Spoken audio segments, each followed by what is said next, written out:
Hello friends, आप सभी का स्वागत है।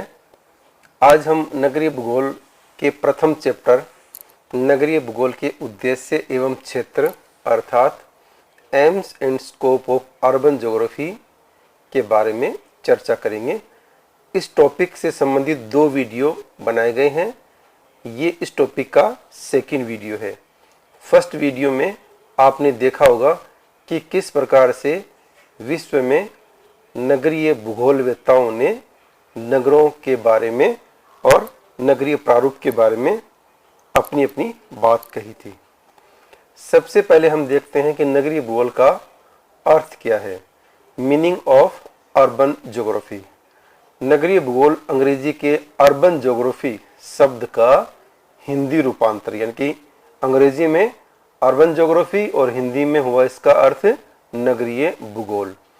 अंग्रेजी का अर्बन शब्द लैटिन भाषा के ऑर्ब्स और अर्बनस शब्दों से बना है, जिनके अर्थ क्रमशः नगर और नगरों से संबंधित है।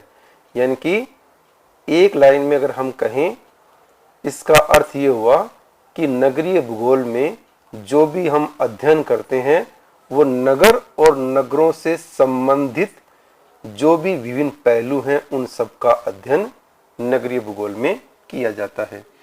इस प्रकार इसमें सभी प्रकार के नगरों तथा उनके विकास एवं नियोजन से संबंधित सभी पहलुओं का अध्ययन किया जाता है। यानी कि किस प्रकार से नगरों का विकास होता है, किस प्रकार से नगरों का नियोजन अर्थात प्लानिंग होती है, उन सब का, और या ऐसा कहें कि उन सब की जो भौगोलिक पहलू है उन सब का अध्ययन नगरीय भूगोल के अंतर्गत किया जाता है।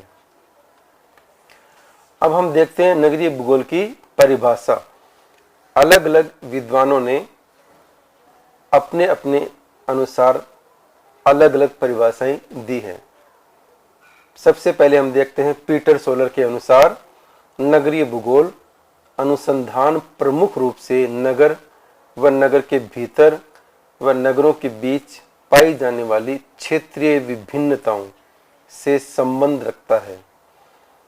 यहाँ क्षेत्रीय विभिन्नताओं से तात्पर्य है एक क्षेत्र से दूसरे क्षेत्र में जो भौगोलिक, सांस्कृतिक, राजनीतिक विभिन्नताएं पाई जाती हैं, उससे हम इसको समझ सकते हैं।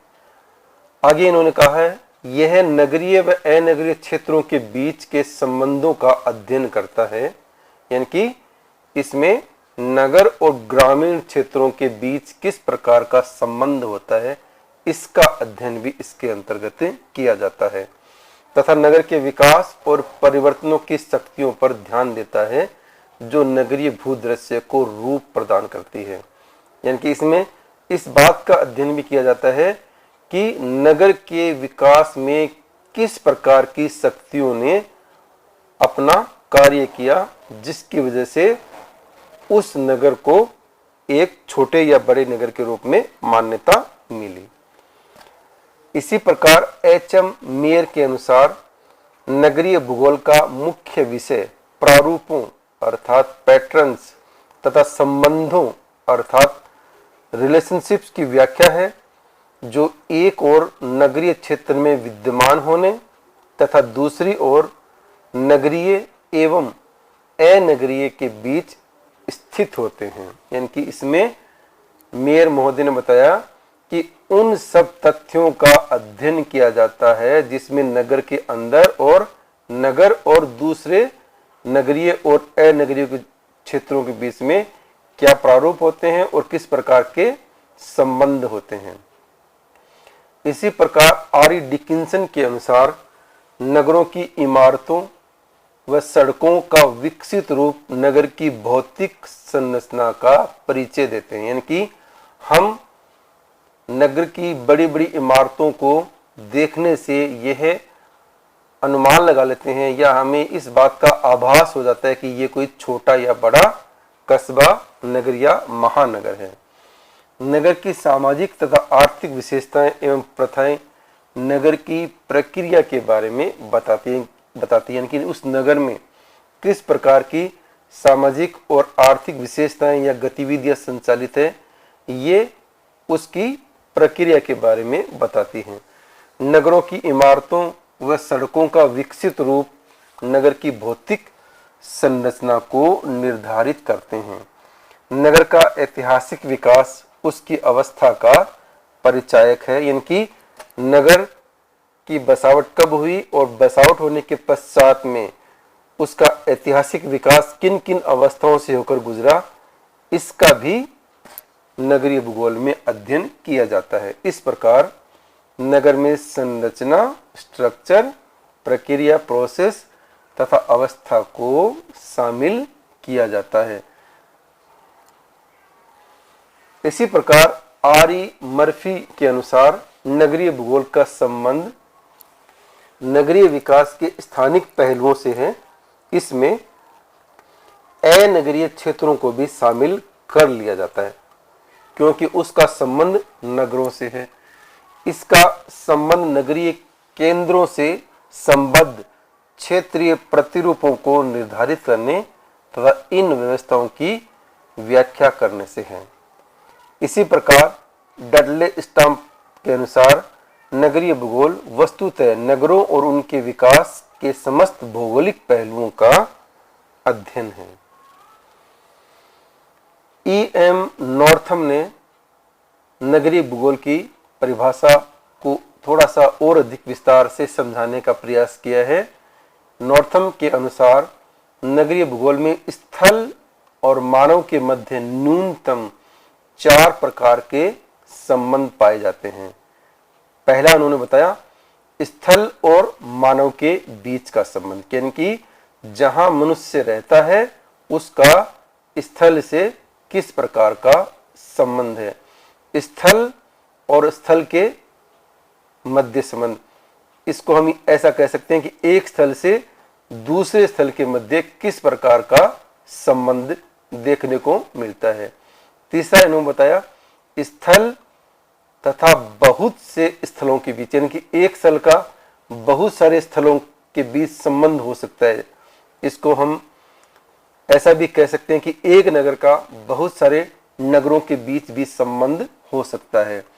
और चौथा इन्होंने बताया एक ही स्थल के मानवों के बीच संबंध, अर्थात एक कोई कस्बा है या कोई महानगर है, उसमें रहने वाले समस्त व्यक्तियों के बीच आपस में किस प्रकार का संबंध पाया जाता है। इन सब का अध्ययन नगरीय भूगोल के अंतर्गत किया जाता है। इस प्रकार नगरीय भूगोल में नगर के आकार से यहाँ तात्पर्य साइज से, कार्य, फंक्शन, किस तरह के कार्य वहां किए जाते हैं, स्थानिक दूरी, स्पेसिंग, विन्यास, लेआउट तथा इमारत का अध्ययन भी किया जाता है तथा साथ ही नगर के बसाव स्थान और बसाव स्थिति का भी अध्ययन शामिल किया जाता है। इनके अलावा नगरीय भूगोल में नगर के ऐतिहासिक, राजनीतिक, सामाजिक, शैक्षिक, आर्थिक, धार्मिक तथा सांस्कृतिक पहलुओं का भी अध्ययन किया जाता है, यानी कि नगर के आकार, नगर में किए जाने वाले कार्य, एक नगर से दूसरे नगर के मध्य दूरी, नगर का जो लेआउट देखने में किस तरह का लगता है, इमारतों का वहां स्वरूप कैसा है, नगर का बसाव स्थान और बसाव स्थिति कैसी है, नगर का ऐतिहासिक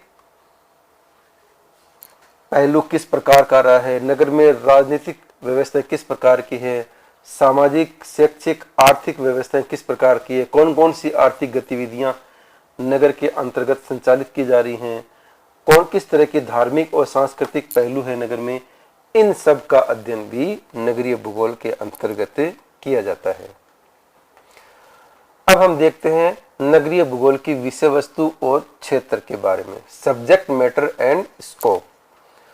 R.E. डिकिंसन के अनुसार नगरीय भूगोलवेत्ताओं के अध्ययन का प्रमुख लक्ष्य नगरीय बस्ती की बसाव स्थिति यानी कि सिचुएशन और स्थान यानी कि साइट की विशेषताओं को निर्धारित करना है।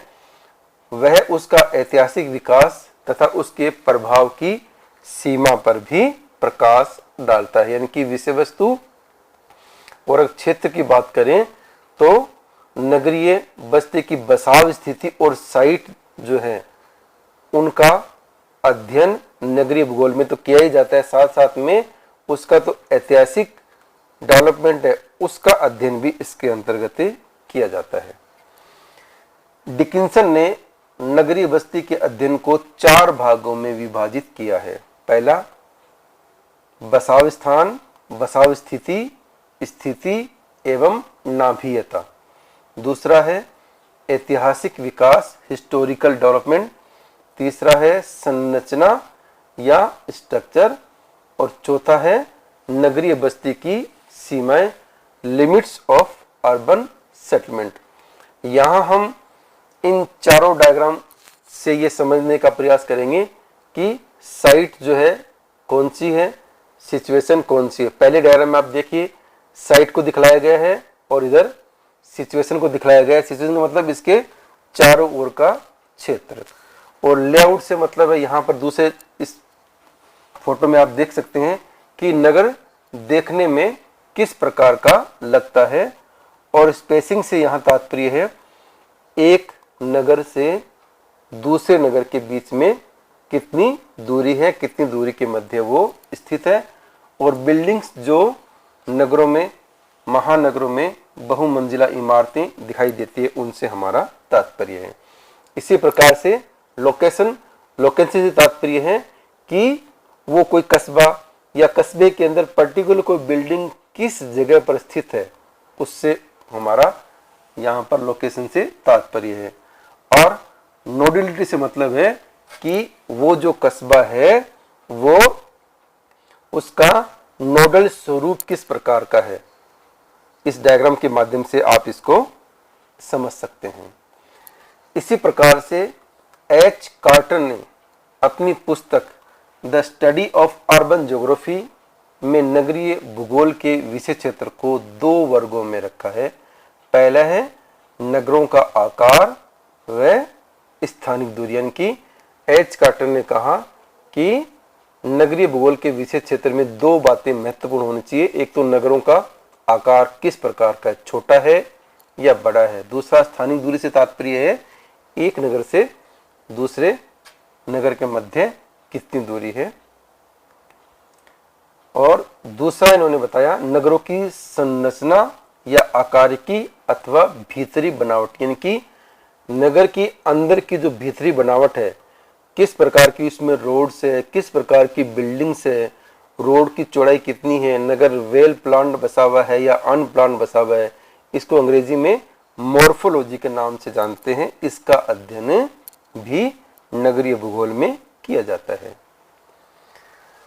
अतः नगरीय भूगोल के विषय क्षेत्र को 4 वर्गों में रखा जा सकता है। इनकी सारांश के रूप में हम नगरीय भूगोल के विषय क्षेत्र को 4 भागों में विभाजित कर सकते हैं। नंबर 1 है नगर का एक इकाई के रूप में अध्ययन, यानी कि नगर को एक यूनिट या एक इकाई मानते हुए उसका अध्ययन किया जाना चाहिए, जिसमें बसाव स्थान, बसाव स्थिति एवं स्थिति का अध्ययन भी महत्वपूर्ण होगा। दूसरा है नगर व उसके समीपवर्ती प्रदेश के संबंधों का अध्ययन, कि जो नगर है और नगर के जो समीपवर्ती प्रदेश से तात्पर्य आसपास का जो क्षेत्र है, चाहे वो ग्रामीण हो या वो नगरी हो, उसका उस नगर से किस प्रकार का संबंध है। तीसरा है नगर का अन्य नगरों के साथ तुलनात्मक अध्ययन, यानी कि एक नगर का दूसरे नगर के साथ में तुलनात्मक अध्ययन भी किया जा सकता है। इसमें बहुत सारे पैरामीटर्स हम ले सकते हैं, उसके आधार पर तुलना की जा सकती है कि किस नगर का स्वरूप कैसा है और कौन सा नगर कितना विकसित है, वहां किस प्रकार की सुविधाएं उपलब्ध है। और चौथा है नगर नियोजन संबंधी अध्ययन, की नगरों का जो नियोजन है, जो मास्टर प्लान है, उसके बारे में भी अध्ययन किया जाना चाहिए। इसी के साथ में हमारा ये प्रथम चैप्टर समाप्त होता है। धन्यवाद।